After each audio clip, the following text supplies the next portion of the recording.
Hello, it's AKEJ, and today I would like to talk about my experience with dating in school, out of school, middle school, high school, and the do's and don't in dating. Like, dating is real fun, but sometimes people don't know what to do and what to not do, especially people in middle school and high school. They have no experience with dating, so it's hard to understand each other's feeling when in school. So in middle school, I did not really talk to anybody because I was just a shy kid, so I did not talk to people much. So I was kind of afraid to tell people that I liked them, but there was people that I liked, but I was just afraid to talk to them. I couldn't talk to them. But it was in high school. That's when I started to talk to people. I started to know that I like somebody, but I did not have much luck talking to girl in high school.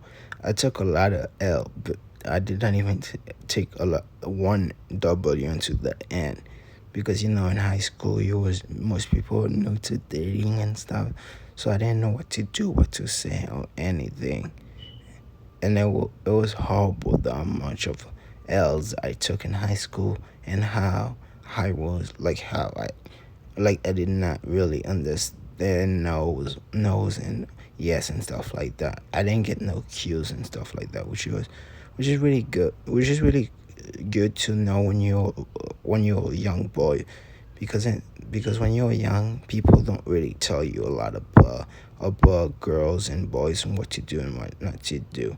Most people they don't really give you a good clue about what you're getting into. Most parents don't really tell you a lot about dating. But in high school, I did have a few people I was talking to, talking to and everything, but that was it. But here's some tip about dating, like if you're in middle school and high school. Some don't and some do. If you're in middle school, don't sweat about if you're not talking to anybody. But something that's good for when you're trying to get into a relationship is social media, Tinder and Snapchat, because both of them really are helpful to get you into talk to people, because nowadays most people are meeting online. But it's okay to talk to people in school. But if you're like nervous, like an introvert and stuff like that, speaking on social media might help you a little bit, because most people are nervous when first meeting somebody.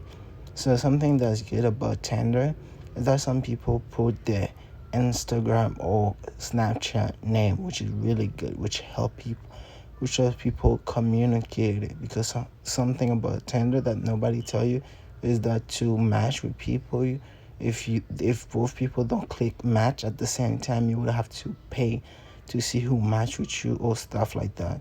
So when somebody give you put their social media on the Tinder bio, you could try to talk to them, but don't be creepy. Just talk to them and try to get to know them. And if they ask you who you are, you could tell them where you get their social media, but don't be creepy when you're talking to them. So you know that they know where you come from, that you're just trying to stop, because some people are looking for something serious and some people are not looking for something serious. So before starting a relationship and everything like that, something that is great to know and to do is to work on yourself first. Some good skill are to work out a lot. As you've seen right now, those are some good exercise that you could do at home. And if you have some dumbbell and those stuff in your house, which will help you a lot, which will improving your breathing, your internal organ and everything. Once you look good, you will feel healthy and you will feel good about yourself and everything. So working out, which is a good tip. A second tip is to speak a second language or third language or a couple language, or to understand a couple word from a different language, which is amazing, because you'll be able to communicate with different people from different places in the world when you know a second or third language, which is just amazing. And for the people that speak two language, it's amazing because you can speak with people from different places in the world, which is just amazing. And then you won't have trouble from speaking to people from foreign country, which would be amazing.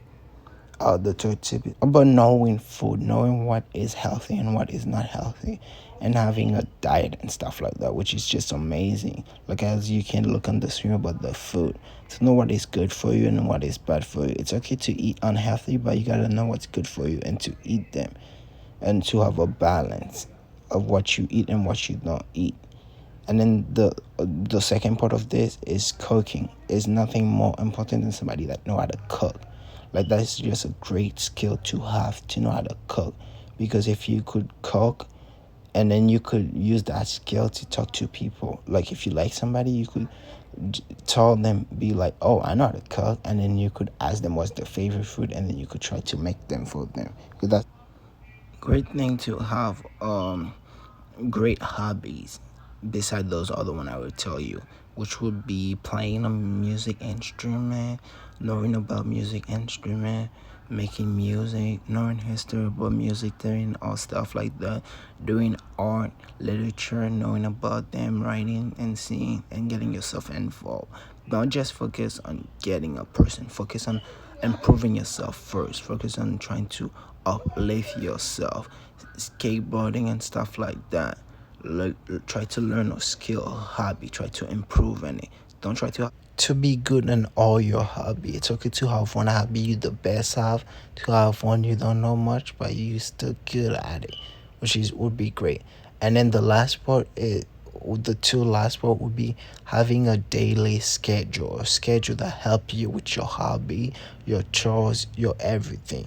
Which is good to have good chores skill to keep your place neat and clean and stuff like that. You never know when somebody gonna drop hand, like somebody you talking to gonna be close to where you live and there's no parents home and stuff like that. So that's why it's good to, and it's also good to have to be good at doing your chores and stuff like that.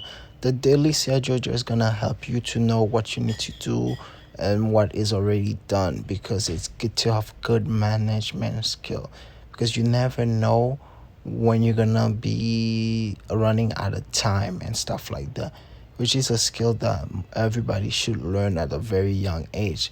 Is management skill. Thanks for watching. Subscribe and like.